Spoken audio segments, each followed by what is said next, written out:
This video is brought to you by Against the Flow of Mississippi. Against the Flow of Mississippi is a book about Jake Fayard, a Marine veteran who is unhappy with the political machine running the state of Mississippi. He decides to fight the corruption from the inside. Jake will face more challenges than he ever has and will stand up for what he thinks is right. His notoriously hot temper will push him to the edge of murder, along with his friend and brother Kobe Barhanovich. Together, they will fight the system and give the power back to the citizens of Mississippi. Against the Flow of Mississippi is now available on Amazon. A link to the book will be placed in the description below. Count time on the compound. All inmates return to bunks. Beyond the Count, Life on the Compound. Brought to you by former Sergeant Allen of the Florida Department of Corrections. On this YouTube channel, I will explain to you the ins and outs and the do's and don'ts of a prison. Hope y'all enjoy. Please remember to like, share, and subscribe. And if you are a brother or sister correctional officer, y'all remember, be safe and we never walk alone.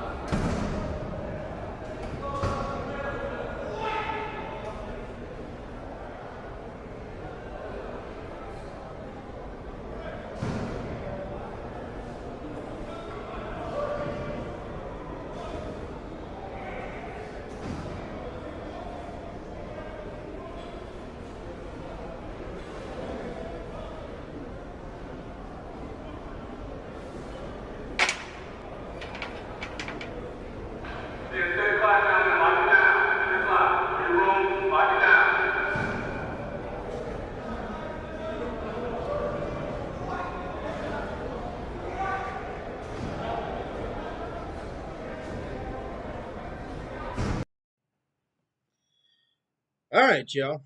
So,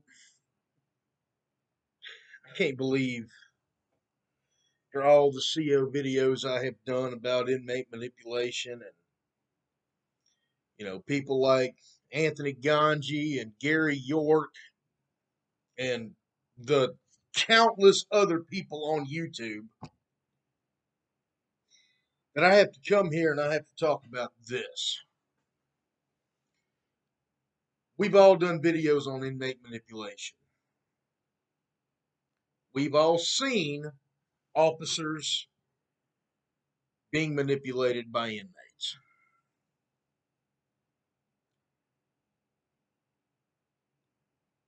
This one takes the cake. This is on a different level of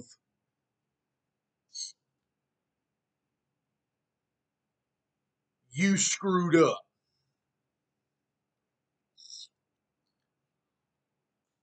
I'm not going to mention any names because their names need not be mentioned. They're all over social media anyway. But yes, I'm talking about the correctional officer and the murderer in Alabama. Now, I'm not calling him a murderer without any proof. He's convicted of murder. He was sentenced to 75 years in prison. You get the sentence, you're convicted. You get 75 years. I don't know what 75 years translates to in Alabama. I know in Mississippi, I think it's like 65%. I know in Florida, it's 85%. You're done.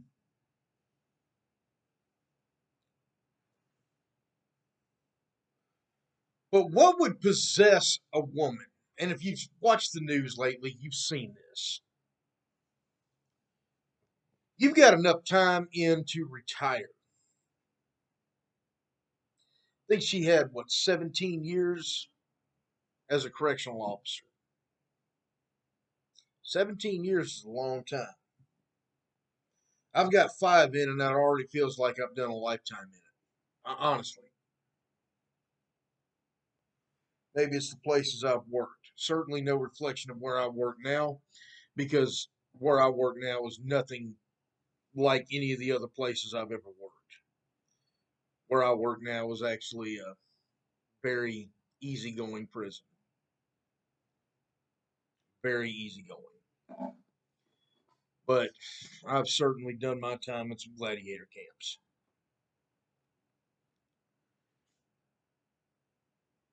But you've done this job for 17 years. I can understand, not condone, not condoning anything. I can understand the homely looking female that's been doing this for 6 months.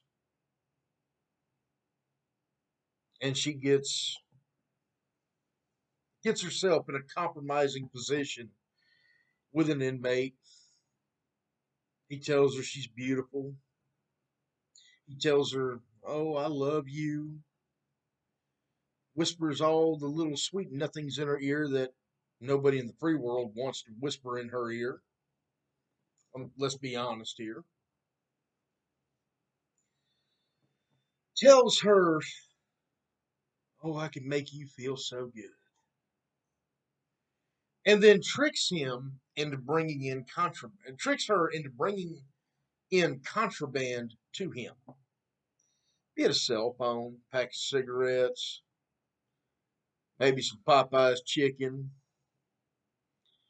you know, maybe a little bit of weed, maybe some K2, maybe a little bit of cocaine or heroin, maybe some alcohol, things like that.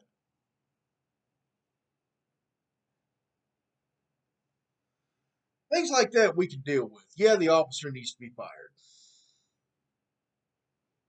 The training program probably needs to be reevaluated to make sure if they thoroughly covered inmate manipulation, which honestly, in every training program I've had, I don't think it's covered enough. I mean, you see PREA posters all over the wall at every prison I've ever gone to. Why not have something to remind officers not to allow themselves to be manipulated by inmates? But when you are a senior correctional officer with almost 20 years in the business, you know better.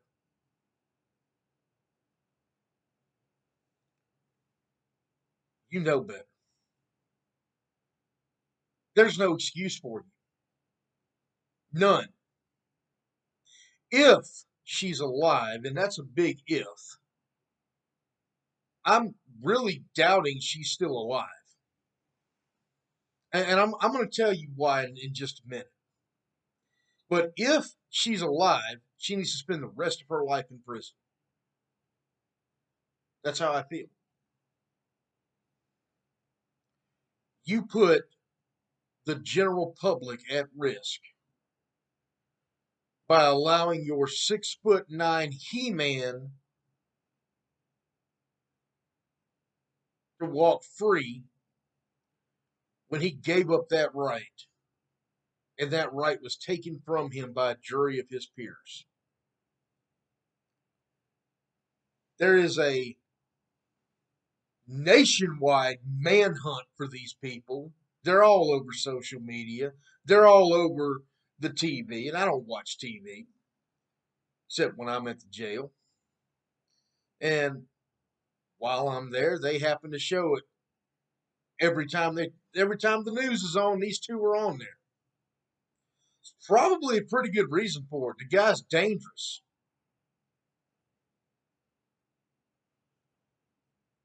Now, I can handle myself and I can fight. But would I by myself really want to take on a 6'9" inmate? Probably not.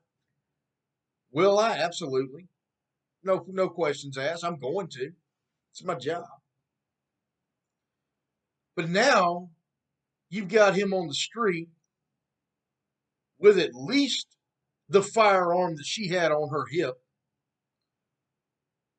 since she was escorting him to the courthouse. You have a senior correctional officer who planned this out. This was not a snap decision.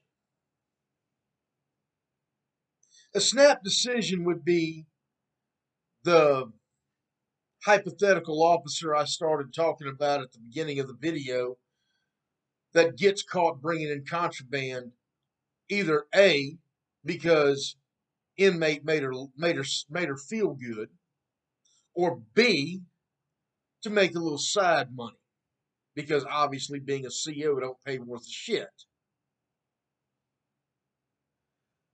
But when you are a senior correctional officer, you are over the intake and receiving, booking, whatever. You can pick the shift that you're going to pull this shit on. And that's what she did. She picked the shift.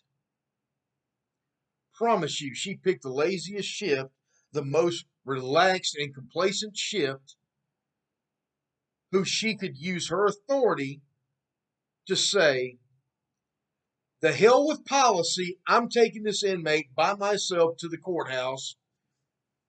And it looked like on the video that he was just handcuffed in the front.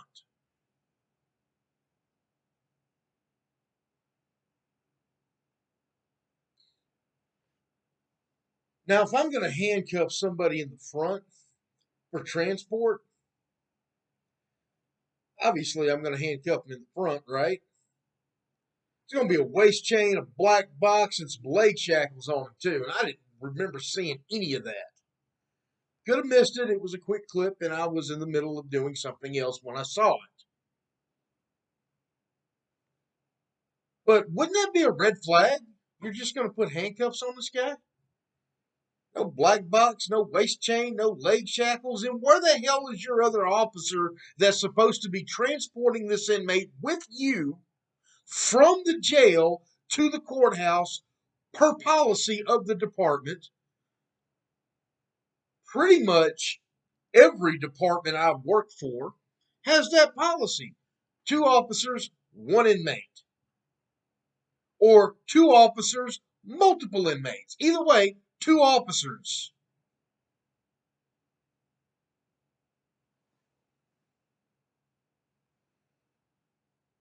The booking officer should be fired. The control room officer should be fired.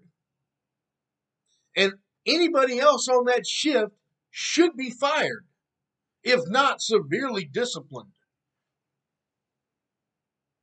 Yeah, I know some of y'all went, but Anthony, corrections is so short-handed as it is.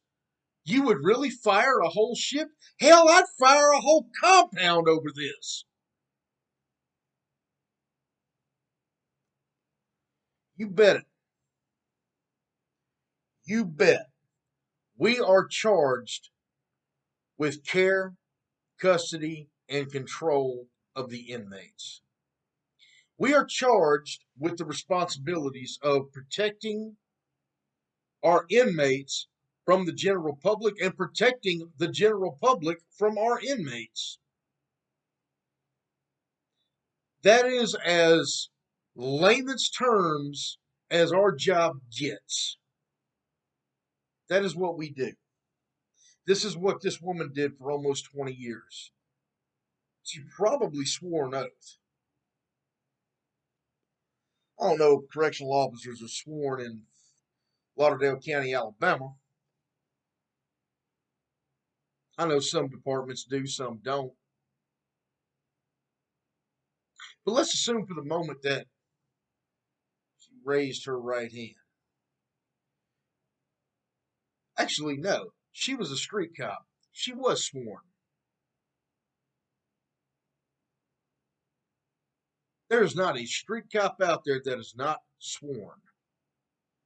That means she broke her oath to her God. She broke the oath to herself, to all of us who work in law enforcement, to the general public who gave her the job that she worked for, paid her to do a job. She broke her oath to everybody.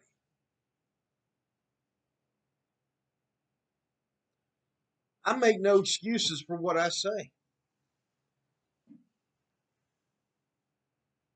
I am of the opinion that we ought to suspend the Eighth Amendment for dirty correctional officers.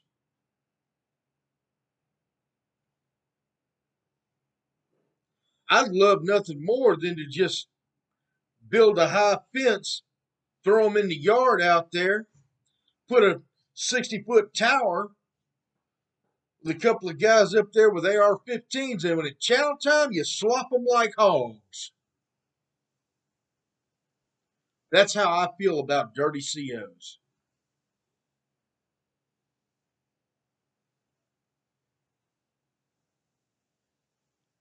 Fortunately for them, the Eighth Amendment protects them.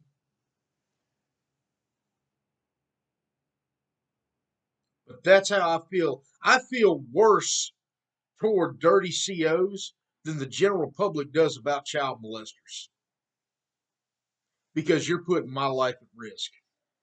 And I take that personally. And if you are in corrections, you should take that personally. You absolutely should take that personally.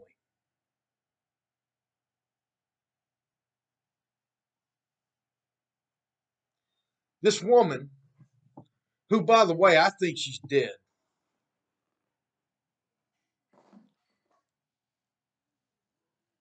A 2 on the street is a 10 in prison. I make no apologies for saying that. It's the truth.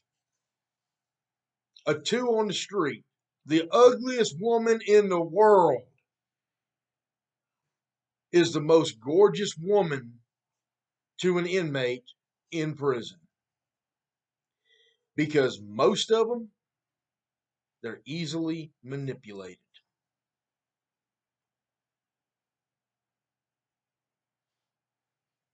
It's a fact. Fact check it. I want you to. It's the truth. Nobody on the street is going, "You're beautiful. Oh, honey, I love you. Oh, baby, you're just so gorgeous." Nobody on the street's telling them that. That inmate is. And it's not because he thinks it. He knows it's bullshit. It's because it's a self-serving purpose.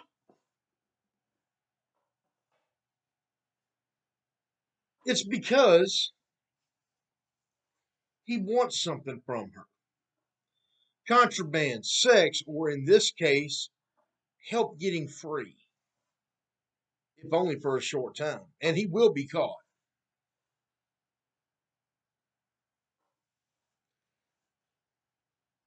She sold her house well under market value for $95,500. You think that's going to last very long when you're trying to hide, even if it's all in cash. You're tracking around a lot of cash. Somebody's going to notice.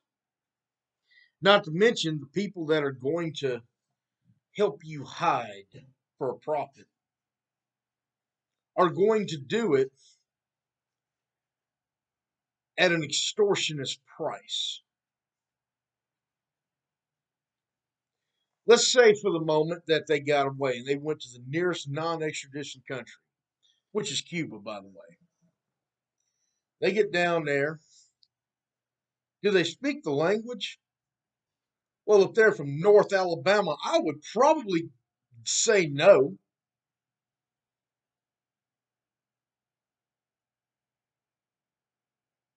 But how much is that boat ride going to cost? Because you ain't flying.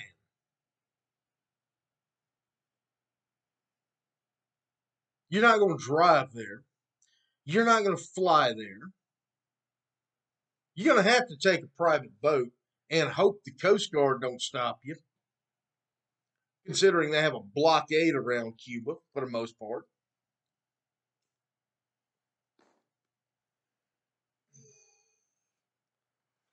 If you get to a jumping off point in Florida, which would be your nearest place. So if they're smart enough to think, hey, let's get the hell out of the country, and they go there, what do you think Cuba does to illegal immigrants?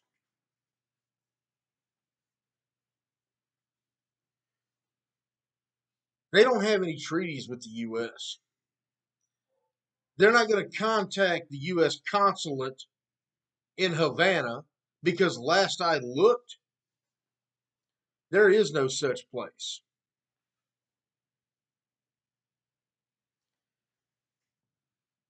What they're going to do is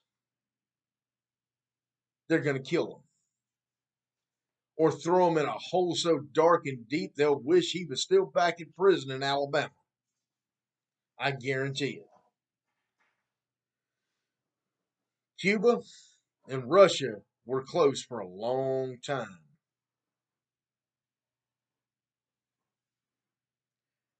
And I'm pretty sure that they have some pretty good gulags on that island. It's a communist country.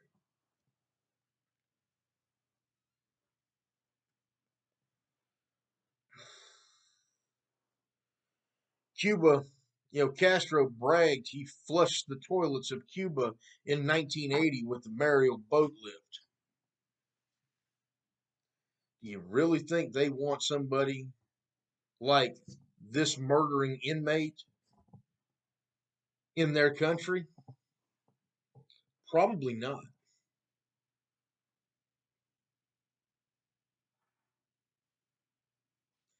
Probably not.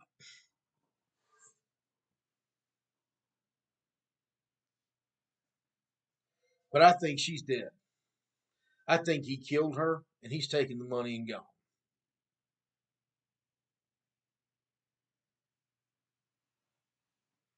I hate to pick on the ladies here, but I'm going to. What I'm going to say is going to sound very sexist and condescending, but there's no other way to say it.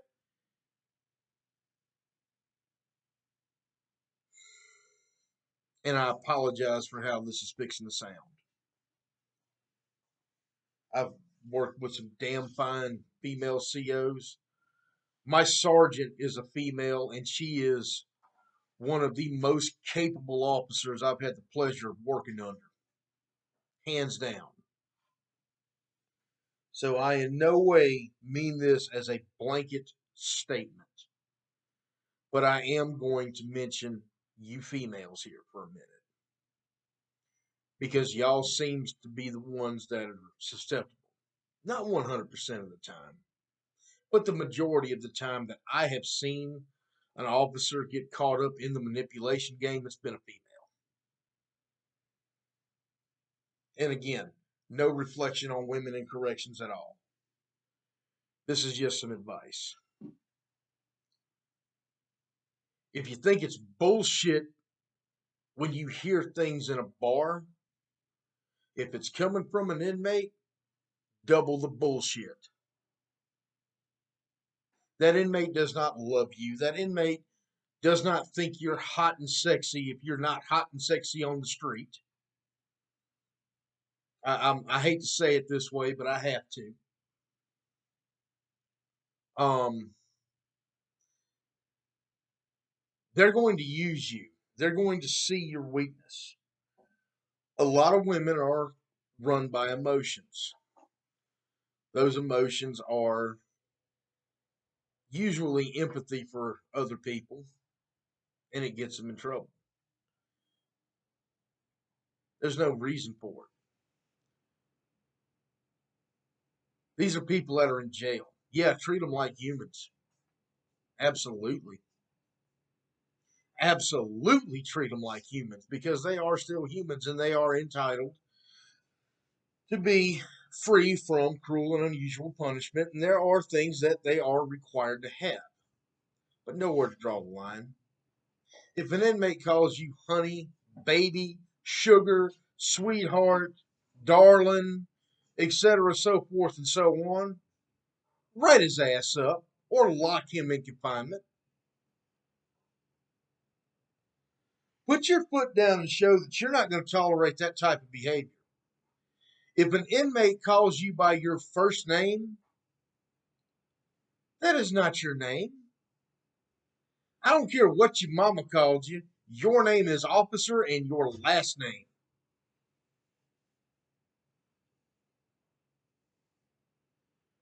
Your name is not Sheila. Your name is Officer Smith. Your name is not Honey. Your name is Officer Jones.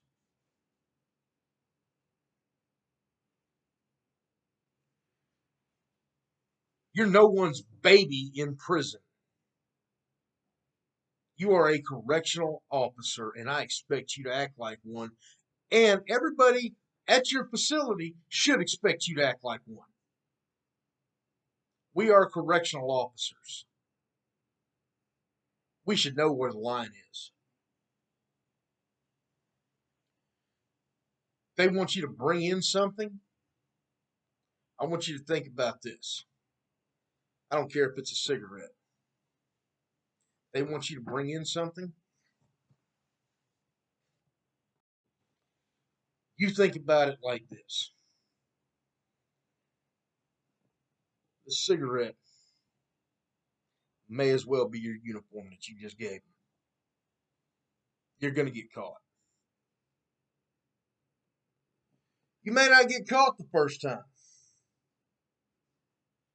You may not get caught the 10th time. You may not get caught the 100th time. You may not get caught the 1,000th time, but you're going to get caught. Then again, you might get caught the first time. And you just went from a great career with great benefits, decent money, not good money, but I mean decent money. So now I've just taken your freedom away. You're a convicted felon and you're going to prison. Not to work as a correctional officer, you are an inmate. You've got a DC number now. You're done.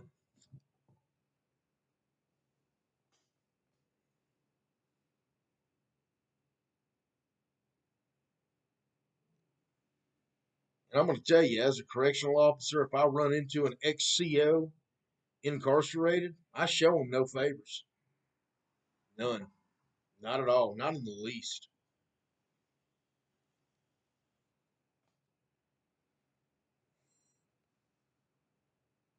I don't care.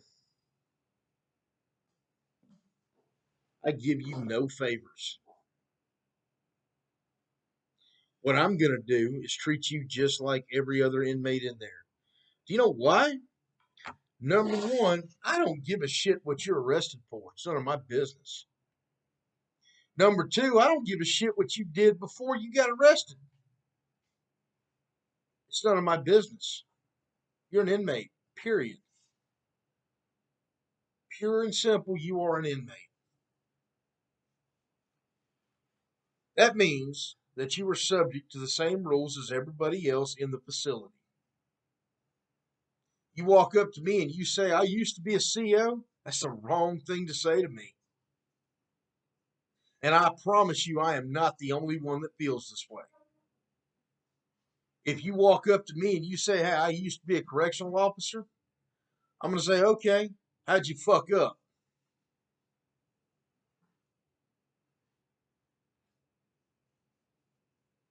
This woman, when she's caught, if she's still alive, again, I have my doubts. The guy's a known, from what I read, multiple killer.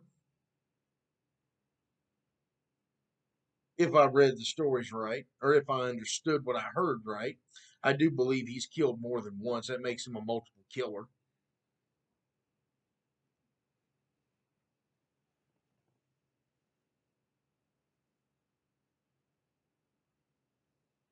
If she's alive, if she gets caught, she's going to spend as much time as she spent in corrections in prison, if not longer.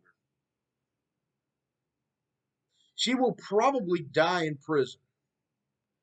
I have a feeling that the state of Alabama, whenever they get her back, is going to make an example out of her, and I think they should.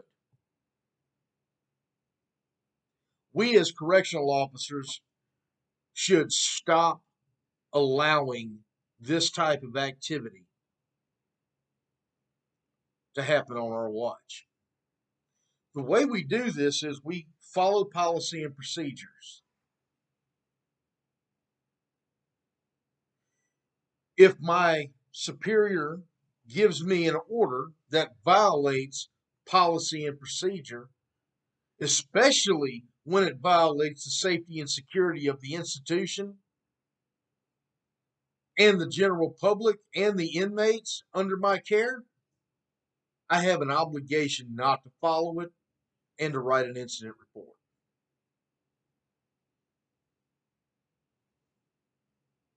Failure to report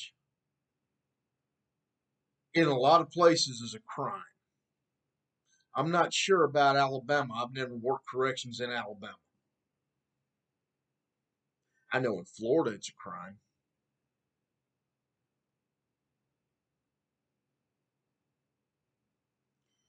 This woman committed a gross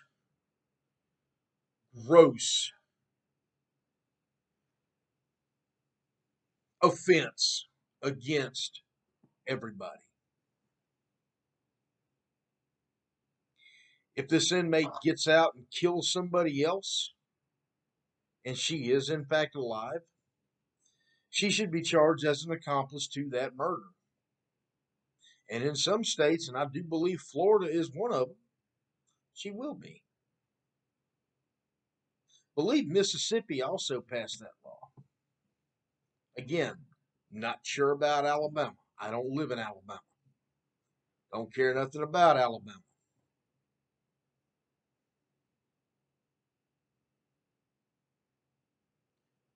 But I'm telling you, you do this, I hope you reap what you sow. And if you are a dirty CO, I hope you reap what you sow. I wish you a long prison sentence in general population. Because I certainly have no respect for you. And nobody else that values their job and their safety is going to have any respect for you either. Those COs who step up and do the job every day, follow policy and procedure, don't bring contraband to inmates, I applaud you. And my brothers and sisters that do the right thing every day, I wish you long careers if you want it. Y'all be safe.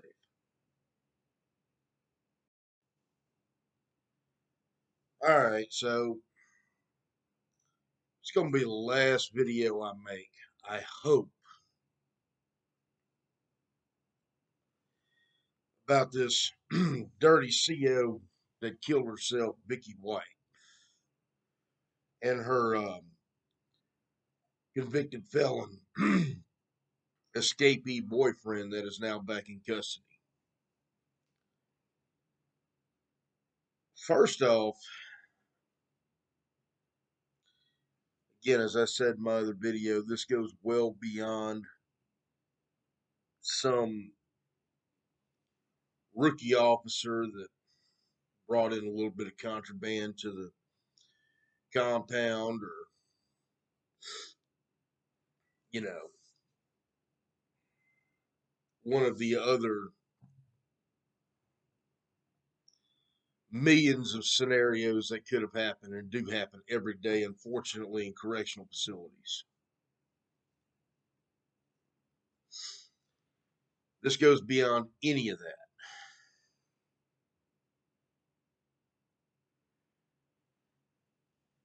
But if you're going to help somebody escape, especially apparently a multiple murderer, do us all a favor.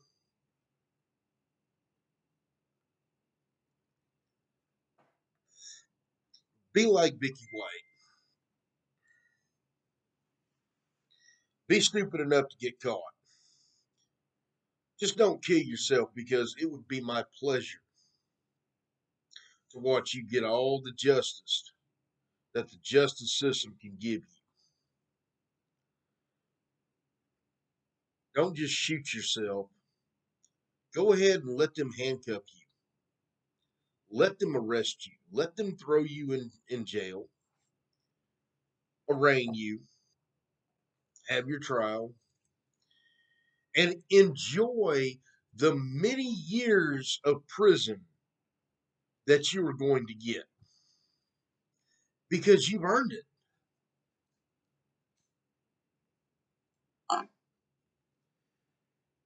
You have earned as many years as the state of Alabama was willing to give you. And you missed out on a grand opportunity that you know well. The grand opportunity that you missed out on was 3 square meals a day, a snack of ramen noodles, maybe some honey buns, some whole shebang, some keepy coffee. You missed out on this. Get to hang out in an open bay dorm. Yes, contrary to popular belief, a lot of COs, a lot of ex-COs that are now incarcerated, they don't get preferential treatment, and they shouldn't.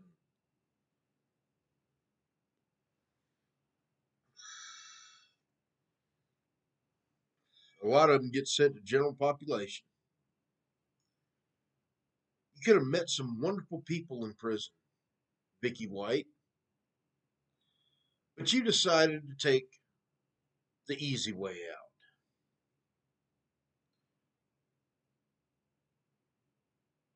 I would say you saved the taxpayers some money, and you probably did. Um, Extradition back from Indiana to Alabama, which I'm sure would have been swift. Lord knows they don't want you in their state. Alabama definitely wanted you back. They'd have got you back. Um, your boyfriend's going back, but he always knew he was going to get caught.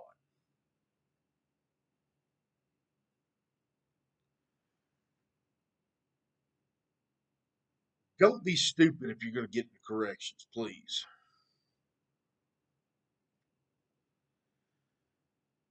Don't let somebody take what is yours.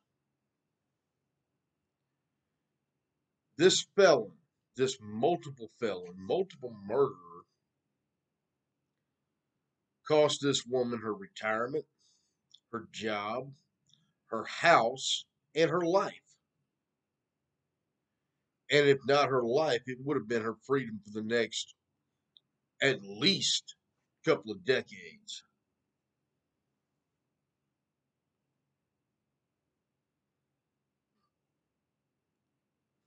This was a calculated act, as I said in my other video. It was too planned out. Well, up to the point of getting out. They didn't have too much else planned. Me, I would have left the country. But I'm not stupid. I'm not going to assist an escape.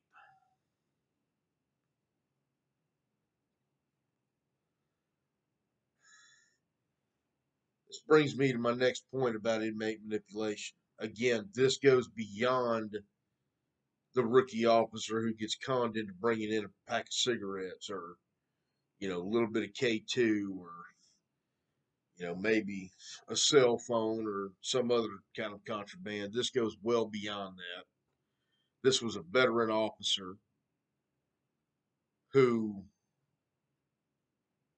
decided that she was going to commit a felony, a full on escape. Our job is to protect the general public from our inmates and protect our inmates from the general public. That does not include what Vicky White did. Now, taking it a further step, how did it start? It started by over familiar, and it's the same story. I don't know the full story of Vicky White and Casey White, but I'm going to tell you how it started because I already know. I've seen it too many times. Over familiarization with the inmates.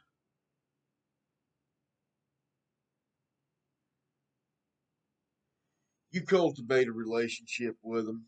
I mean, are there inmates that I like? Yes. Are there inmates that, if they were on the outside, I could see myself possibly hanging out with? Yeah, there's a few of them that.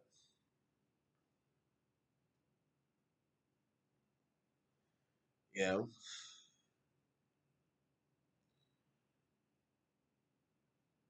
but it doesn't matter if I like them or not. They're still inmates.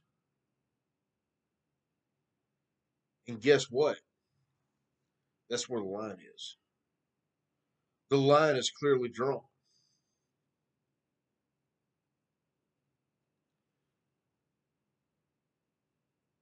My uniform has my agency and a badge on it. The uniform of the inmates that I work with say either county jail or MDOC. There is no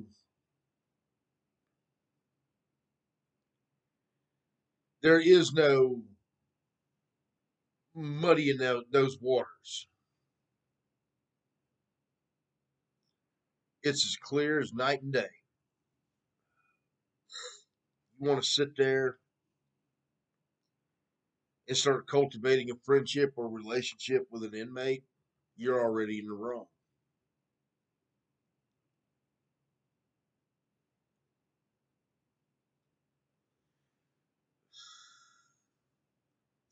I'll be damned if I let an inmate so much as call me by my first name.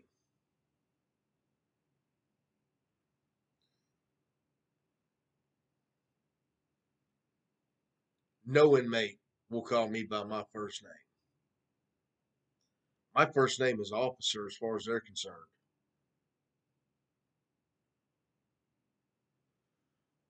My first name is not Anthony, it's Officer.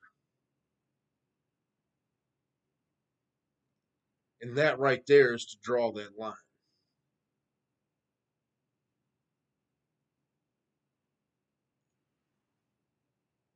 Am I going to bring anything into them? Hell no. I'm not going to do it. Do I treat them like men? Yeah, I do. They are men,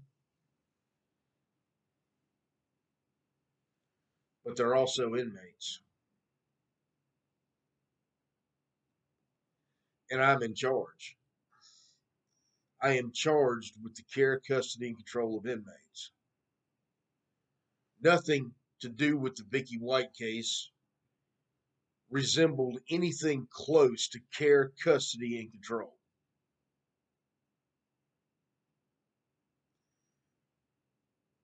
She showed exactly what we're not supposed to do.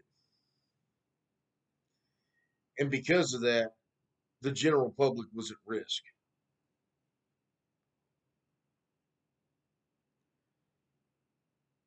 In at least 4 states that I can think of.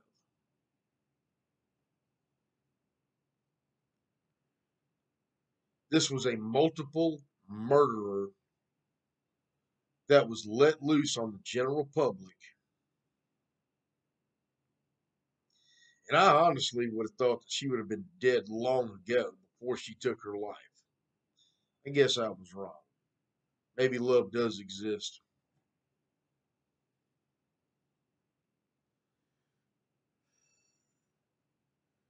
But apparently, the love that existed didn't outweigh the fear of getting caught.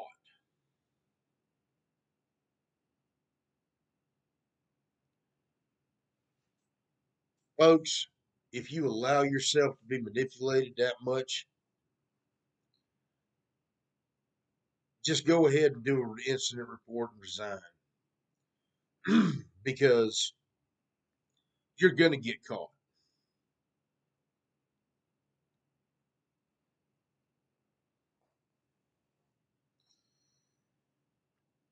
This is a harmless cigarette. This is harmless, right? But in a lot of facilities, this is contraband. Now, here in the state of Mississippi, inmates are allowed to smoke, depending on what facility they're in. But that still doesn't mean that I'm going to give an inmate a cigarette. I'm not. Even though it's not contraband. It's contraband if I give it to them. It's not contraband if they buy it off canteen.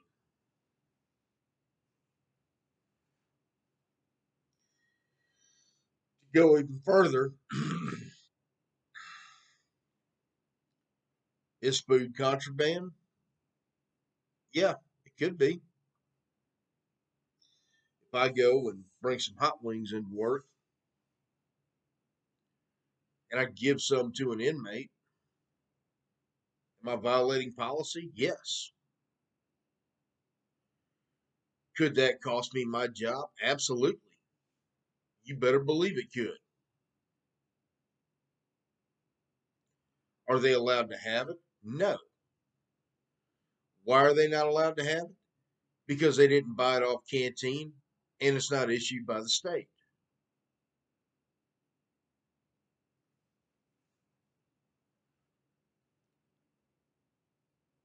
Could it cost me my job? Absolutely. Should it cost me my job? Maybe.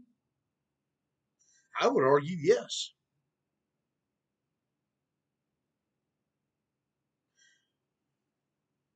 But that's how it starts. You don't start, an officer being manipulated does not start by sleeping with an inmate or bringing in drugs. It always starts with the simple stuff, the simple rules violations.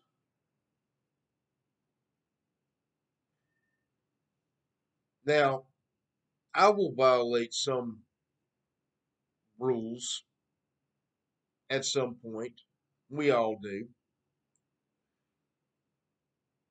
Maybe give them a little more TV time than expected or than allowed. You go ahead and finish your movie. Go ahead and finish the basketball game, whatever. I might do stuff like that, but they're going to earn it. I'm manipulating them. I'm using that to manipulate them. There's a difference between officer discretion on the TV and full on bringing in contraband. They're going to earn that TV.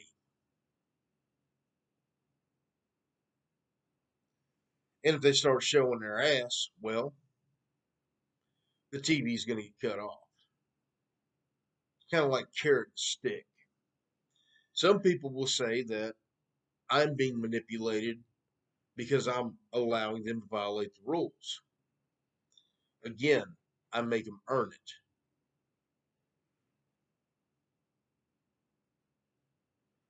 Maybe I'm right, maybe I'm wrong.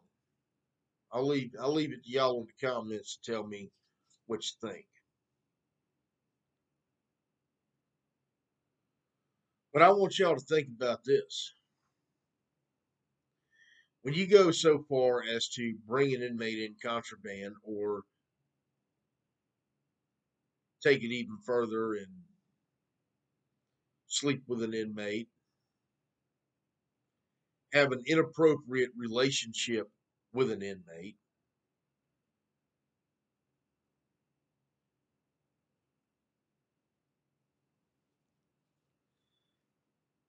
you can no longer maintain the proper care, custody, and control over that inmate. Now, I work for a small county jail.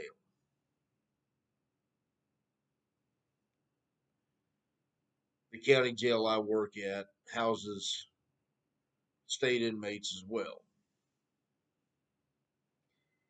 Here's the deal, people. Is there a possibility that one day I may come to work and somebody I know would be in there? Yes. It's a very good possibility. It's an excellent possibility.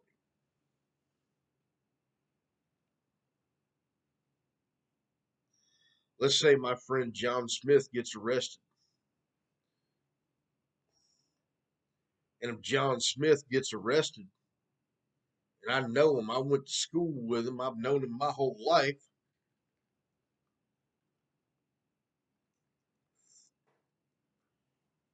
and I walk into the dorm and I hear, "Hey, Anthony, what's up?" How should I respond to that? First thing I'm going to do is I'm going to go ahead and I'm going to bring him up to me real quick. I'm going to tell him right now, my name is Officer Allen. You know Anthony on the street. Now in here, you get to meet Officer Allen.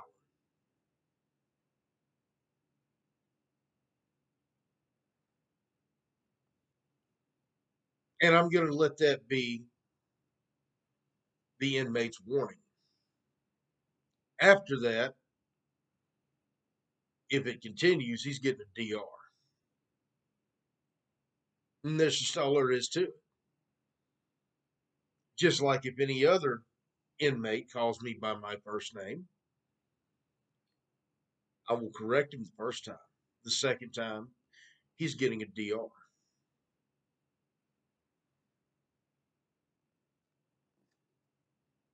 We have to draw the line. It doesn't matter if it's somebody that you knew from the outside or not. They're still an inmate. They're incarcerated. They have lost the right to call you anything other than Officer Smith or Sergeant Jones or, whatever.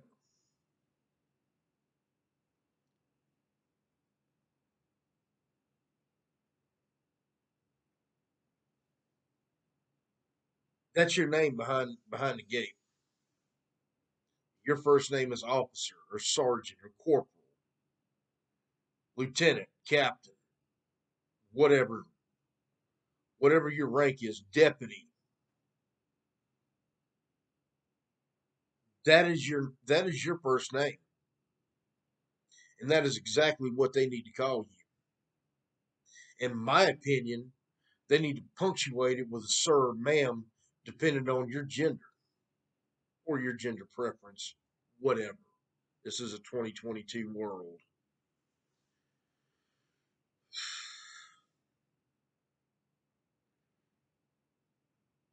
You will not gain respect from inmates by allowing them to manipulate you. The only thing you're going to gain,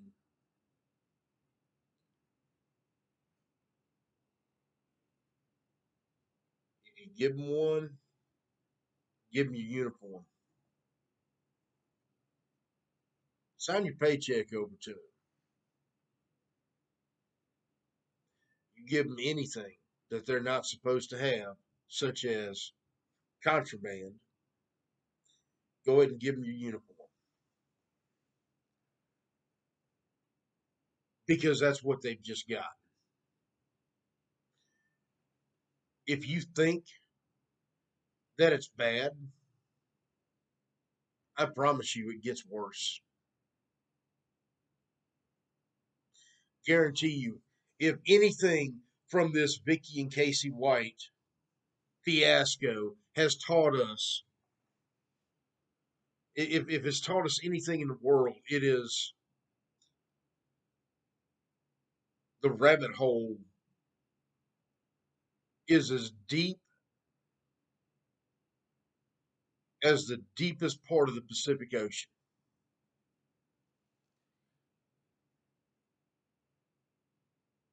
But unfortunately, it all leads to the same place. If Vicky White would not have killed herself, she would be incarcerated right now. And that's exactly where you're going to be if you don't stop. If you have given contraband to an inmate, cigarette, whatever, you need to report it.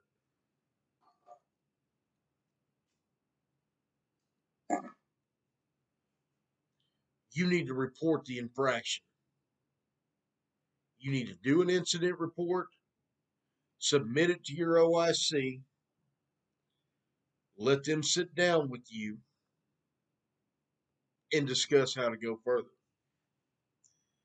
You may find yourself out of a job. You may find yourself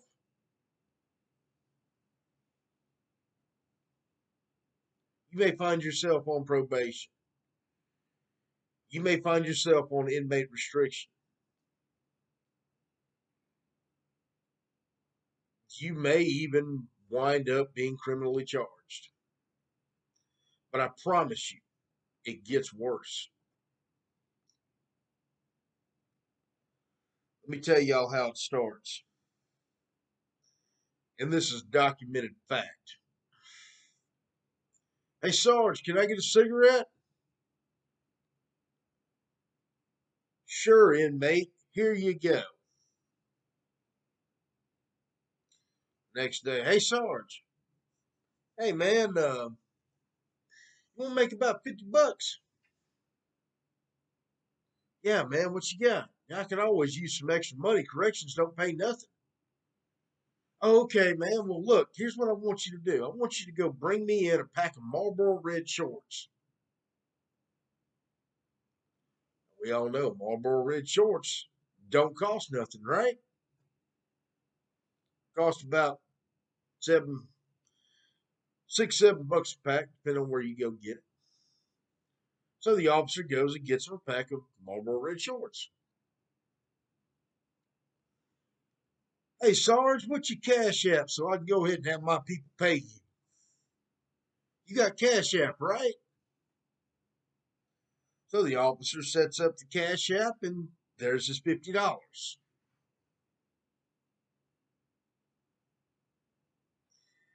couple of weeks later, hey, Sarge, man, look, you want to make $1,000 real quick?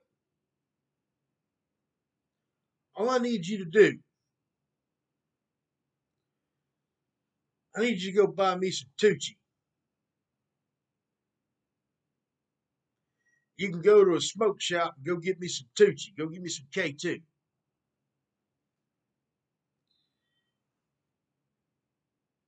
The officer said, wait a minute now, hold on. Now, cigarettes one thing, but K2, if you don't go get this K2,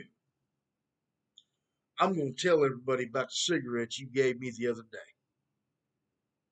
And my people's got the record of the cash app on their phone. They'll send it in to the warden. You'll be under investigation. You'll lose your job and you'll go to jail. Or we can keep this going. You can make a little bit of money and you can go bring my K2. So now the officer's scared. Okay. All right, man. So he goes out and he buys a little bit of K2, however much, comes back in. Well, that was easy. I just made $1,000. Man, I don't make that in a week. I just made $1,050 in 2 days. Okay. Hey, Sarge, what you doing, man?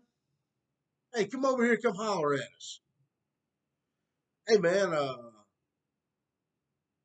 my brother over here wants you to bring in a cell phone.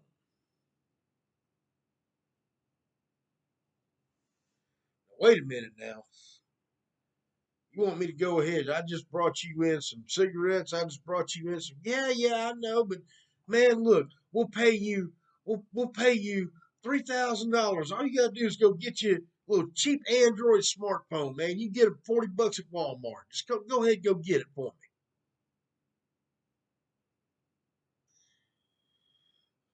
me. Man, $3,000. Boy, that's my monthly salary. All right, man, I'll go do it. They go bring in a cell phone. Maybe they slip it through and they don't get caught. Maybe it's an institution that doesn't search. You see how it escalated? Y'all following me here?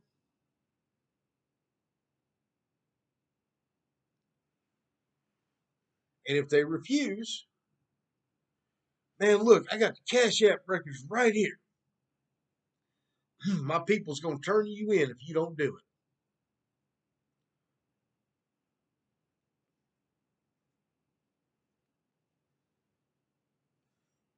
Meanwhile, that noose is tightening around the officer's neck. If you're going to be a dirty officer, let me go ahead and tell you right now. I watched this happen at Century Correctional Institution. I'm not going to tell you the inmate's name. But those of us who work at Century at this time would know what I'm talking about.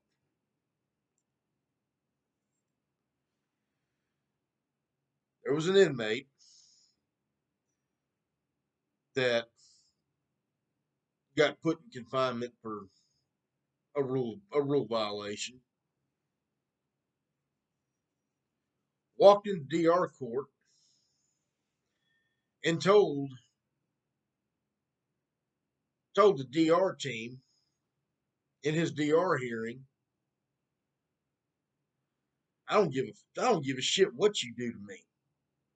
Okay, so they gave him 999 days of disciplinary confinement.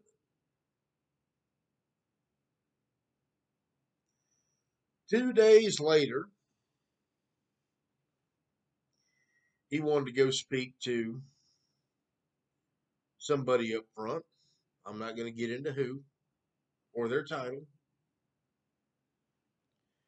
And when he went up there into this person's office, man, I'll give you a dirty sergeant that's giving in cell phones. I'll give you two officers that's bringing in contraband, bringing in drugs.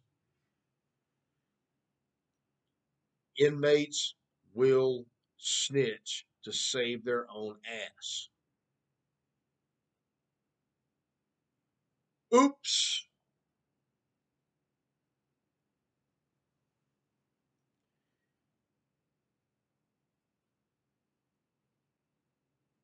Guess what?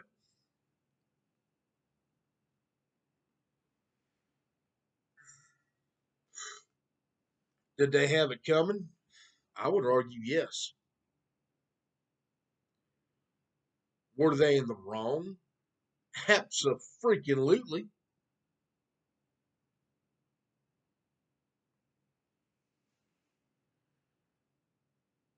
Did they earn what they had, the consequences they had? Yeah. You brought in contraband. You deserve what you get.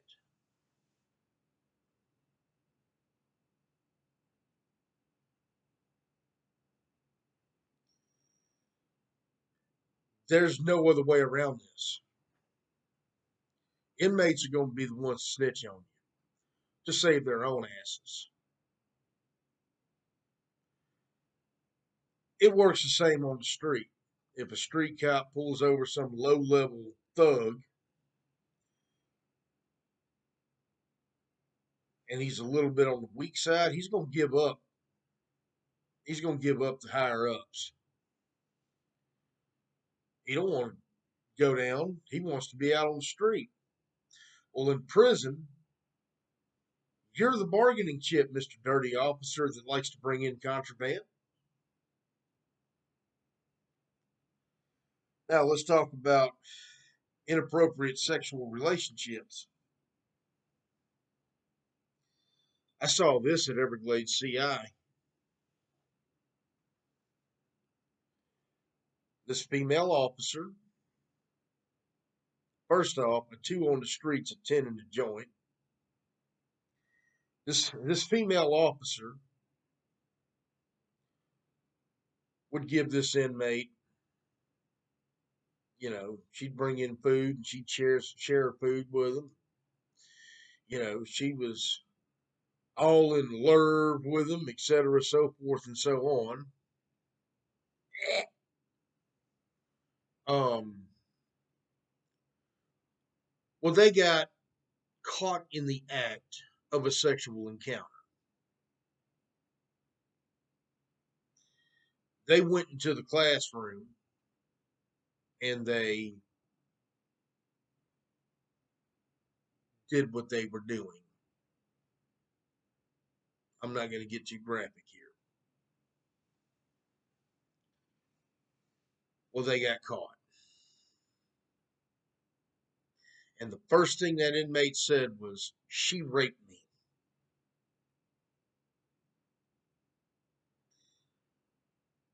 Did she rape him? Yes. Why? How do you figure it was rape when it was consensual? And obviously, he ain't getting none nowhere else. But why did he say he was raped? And how was it legally rape? Priya.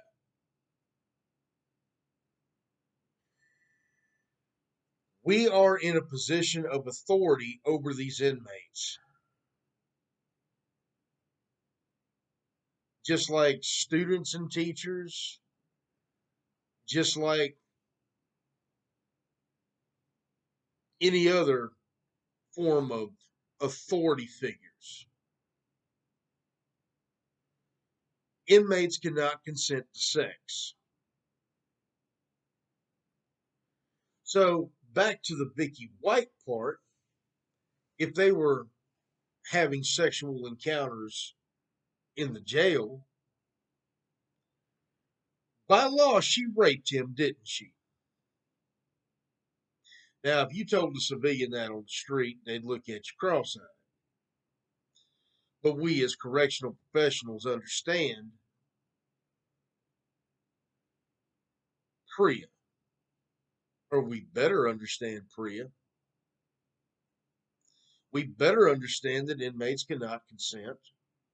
If we don't understand that, we might want to really sit back and look at what the law says. Because it's rape.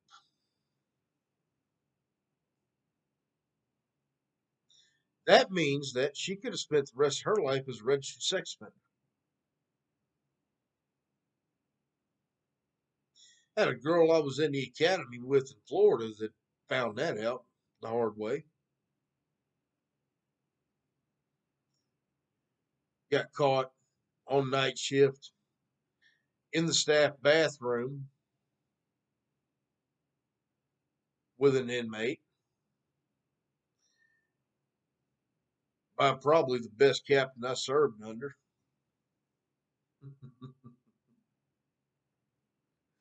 I'm laughing because I can only imagine the words that came out of his mouth. I can actually hear them, and I wasn't even there.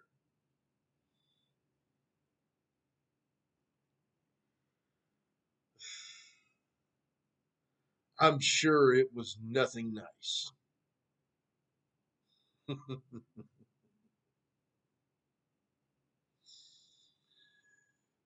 Anyway,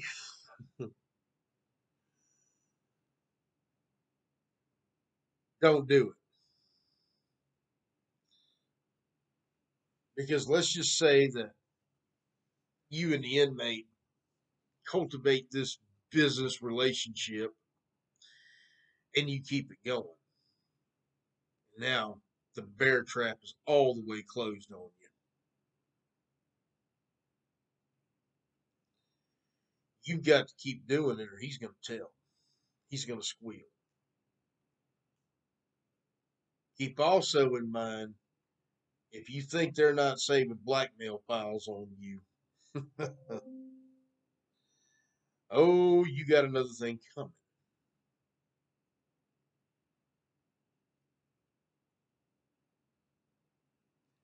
You better think.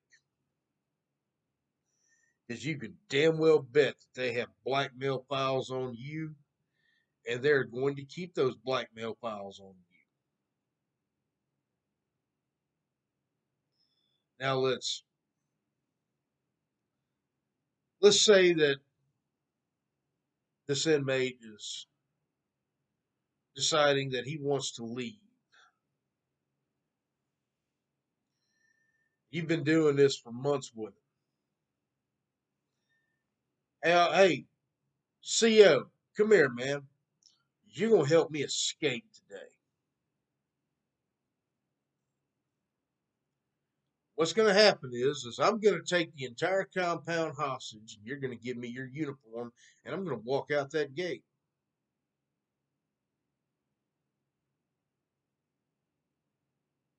You already gave him the cigarettes. You've been giving him the drugs. You've been giving him the cell phones. Now you better give him your uniform.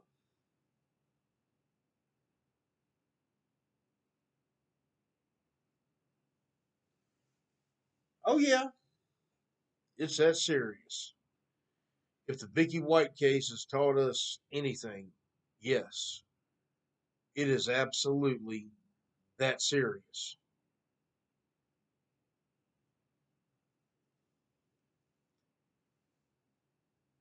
Is that care, custody, and control? Nope. You help an inmate escape or you going to prison? You bet. When the IG comes in and does the investigation, are they going to find out? You bet your ass they will. So, how do we avoid these situations? Well, it's easy. Situations are easily avoided with one 2 letter word. No. And if that don't work, there's another phrase that I like to use. Cuff up.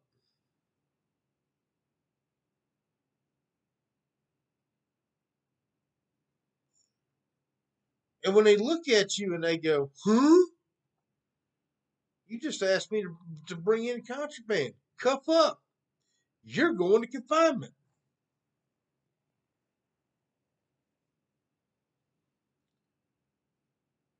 Inmate asked me for contraband. I'm going to tell him to cuff up.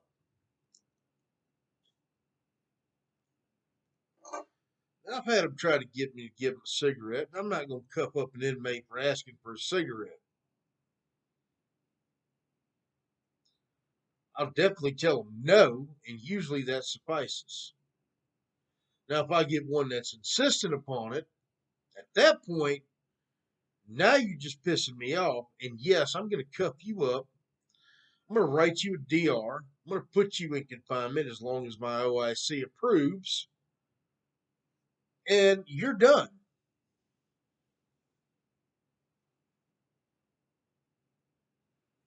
You're gone.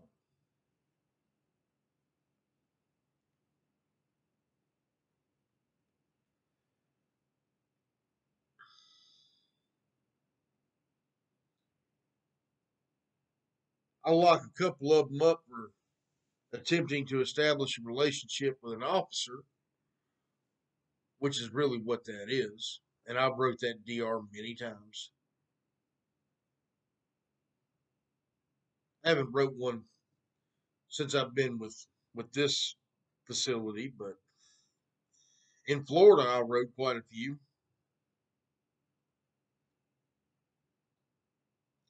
In fact, I'll tell you the DR code for it is 935 in Florida. I wrote a many of them.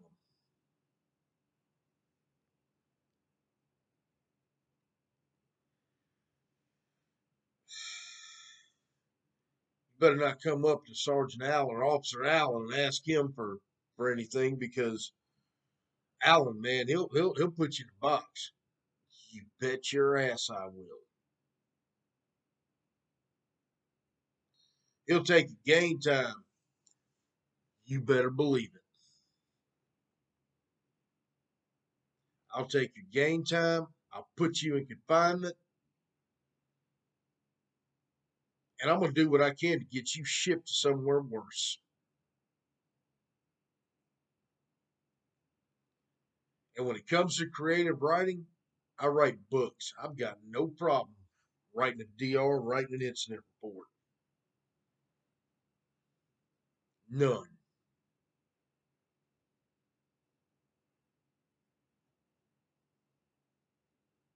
I'll lace you up, and everything I write will be factual and backed up by evidence.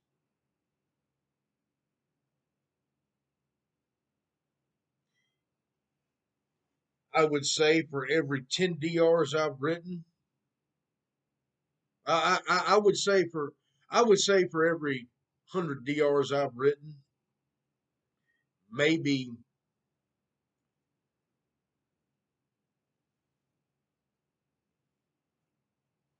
2 of them haven't sticked.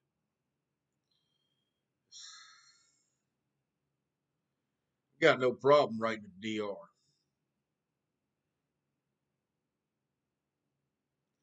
You're not going to put my job, my freedom, and my integrity under any question. Because if you do, if you try, you're in for some bad time. And I will think nothing of it. I'm not going to lose any sleep over it. I'm doing my job. My job is care, custody, and control over the inmates under my charge. Therefore, you approach me, you try to get me to do something for you, and it's not proper, you're done.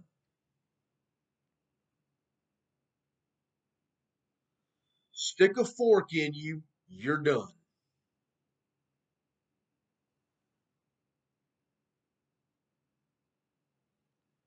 And when I come across a new officer, a rookie officer, I tell them the same thing. I have 3 rules. 3. You follow these rules, in addition to the institutional policies and procedures, you will have a 30-year career in corrections if you want it. And you'll retire with good pensions and with honor. Number 1,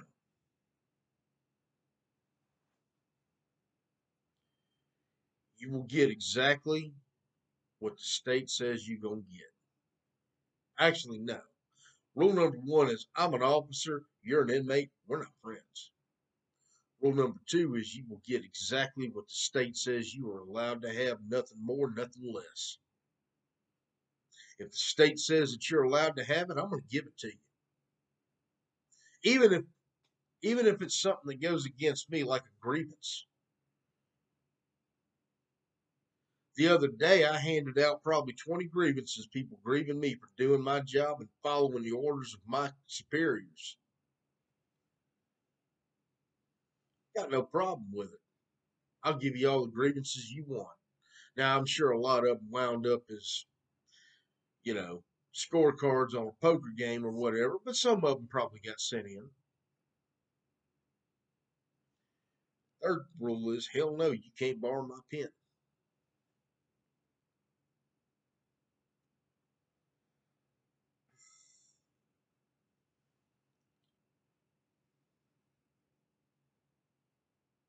I'm not giving you anything except what the state says you're supposed to have.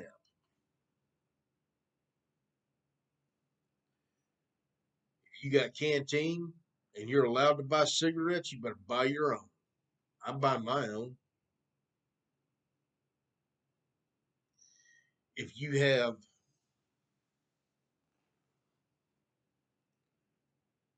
something that is a common thing that you think you want, and maybe it's minor nuisance contraband, I'm not giving it to you. I don't care what it is.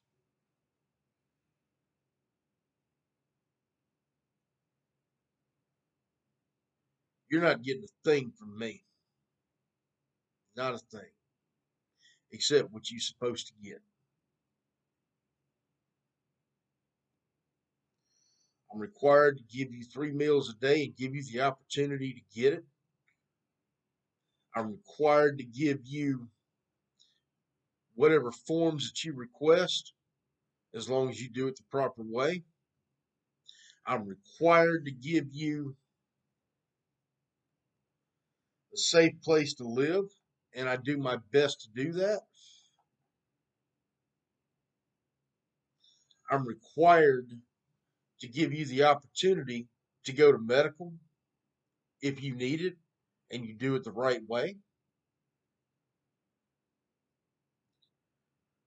I'm not required to bring you contraband. In fact, it's actually a requirement that I don't, and I'm not going to, and I hope you won't either.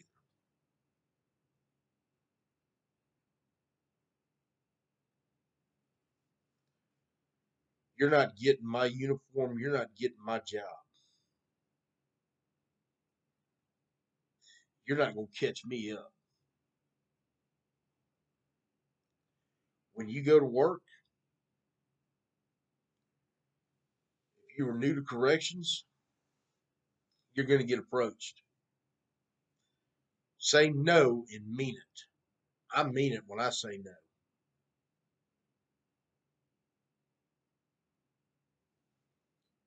Hey, Sarge, you want to make a little extra money? You want to go to confinement? Right there. Done. I've had inmates, because I am a bit of a hard ass, I've had inmates threaten to write PREA on me. I don't care. Write it. Put me under investigation for PREA. I want you to. Especially at the institution I work at, because everything is on camera.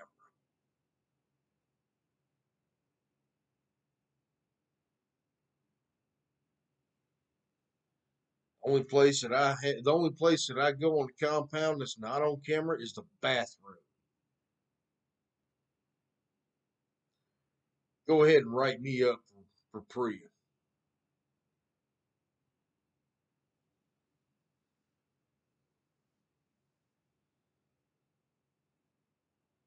And they love to use that because PREA scares people. It doesn't scare me.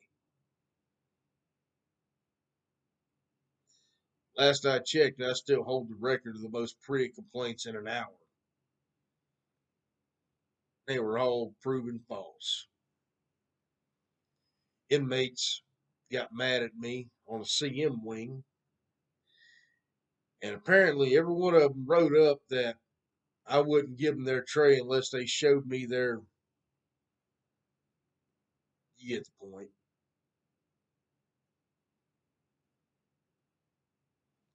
They investigated it, found out that, hey, unfounded. I didn't even know they wrote it. I didn't even know I was under investigation. I was later told, and we all had a good laugh about that one.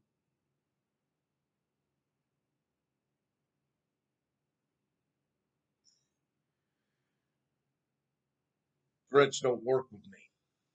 I'm going to do my job.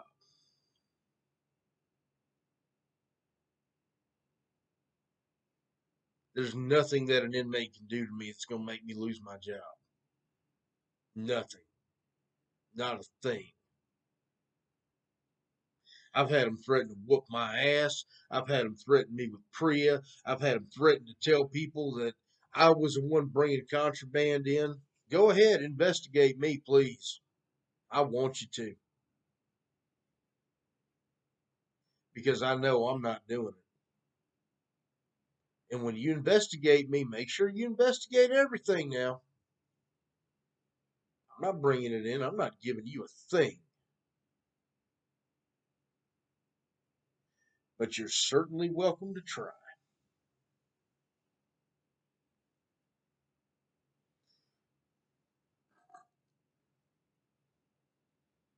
I welcome investigations. I'm still going to go to work. I'm still going to do my job. And I'm still going to enforce the institutional rules and regulations. And I'm still not going to give you any contraband. That's all there is to it.